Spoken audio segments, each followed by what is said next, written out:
BNP যেই প্রস্তাবনার বা যেই সংস্কার প্রস্তাবনার উপরে এসেই তারা এই মানে ক্ষমতায় আসার পরে সেইটাকে আগে অস্বীকার করতেছে। আপনি তো বিএনপি সমালোচনা করছেন, তাহলে আপনি তার আগে অন্তর্বর্তীকালীন সরকারের কেন সমালোচনা করছেন? অন্তর্বর্তীকালীন সরকার তো সেই বেসমেন্টটা তৈরি করে দিছে, তাকে সেই ইলেকশন পর্যন্ত নিয়ে আসছে, জুলাই সনদ পর্যন্ত নিয়ে আসছে।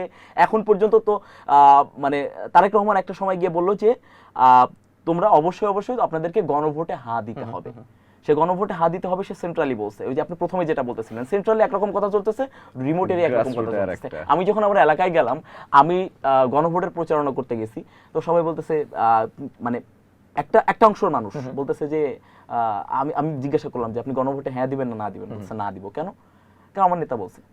এখন আমার নেতাকে বলছে, মানে ইন্টারেস্টিং ব্যাপার হইতেছে তাদের কাছে তারেক রহমান হচ্ছে একবারে না ছোঁয়া একটা ইয়ার মতো, যে অদ্ভুত রকমের একটা অ্যাঞ্জেলের মতো, যে ওনাকে ছোঁয়া যাবে না বা ধরা যাবে না, ওটা তো অকল্পনীয় ব্যাপার। ওনার কাছে নেতা হচ্ছে ওনার উপজেলার যিনি সভাপতি। এখন ওনার উপজেলার সভাপতি বলছে আমাকে গণভোটে না দিতে হবে। এখন তারেক রহমানের বক্তব্য কিন্তু আমার রিমোট এরিয়া এখনো পর্যন্ত পৌঁছায় না, কারণ রিমোট এরিয়ার মানুষ এখনো পর্যন্ত শোনা কথাই বিশ্বাস করে, পরামর্শ নেয়, এগুলো আছে। সো এই জিনিসটাই মানে অনেক সময় যে এই টোটালটাই সংস্কার প্রস্তাবনা, এই যে তারেক রহমান একবার গিয়ে বলতেছে যে আপনারা গণভোটে হ্যাঁ দিয়েন, কিন্তু ইন্টারনালি তারা না দেওয়ার সর্বোচ্চ একটা চেষ্টা করছে। এবং এই চেষ্টা করার পরেও যখন গণভোটটা মানে জিতে আসলো, তারপরে গিয়ে তারা স্পষ্ট মুনাফিকি শুরু করে দিল যে আমরা সেটা শপথ নিব না, সংস্কার পরিষদে শপথ নিব না। সো এটা তাদের স্পষ্ট মুনাফিকি আর কি, আর কিছুই না আমার কাছে যেটা মনে হয় পার্সোনালি। কিন্তু সমাধান কি?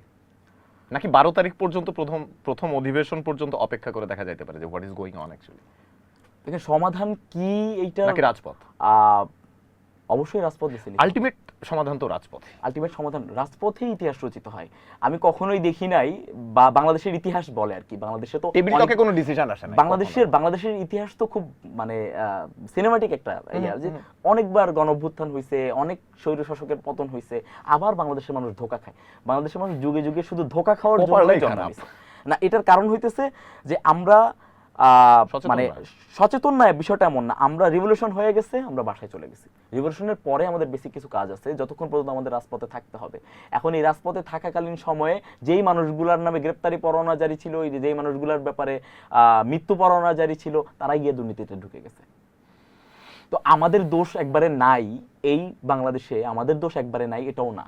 সেটাই অবশ্যই 18 মাস আমাদের হাতে ছিল, নিঃসন্দেহে ছাত্র জনতার হাতে ছিল, ইন্টারিমের কাছে ছিল, কিন্তু আমরা সেইভাবে কোনোটাই, সবাই নিজ নিজ জায়গা থেকে চিন্তা করছে যে আমি কিভাবে ছাত্র নেতা হব, আমি কিভাবে আগামীতে মন্ত্রী হব, আমি কিভাবে সুবিধা আদায় করব।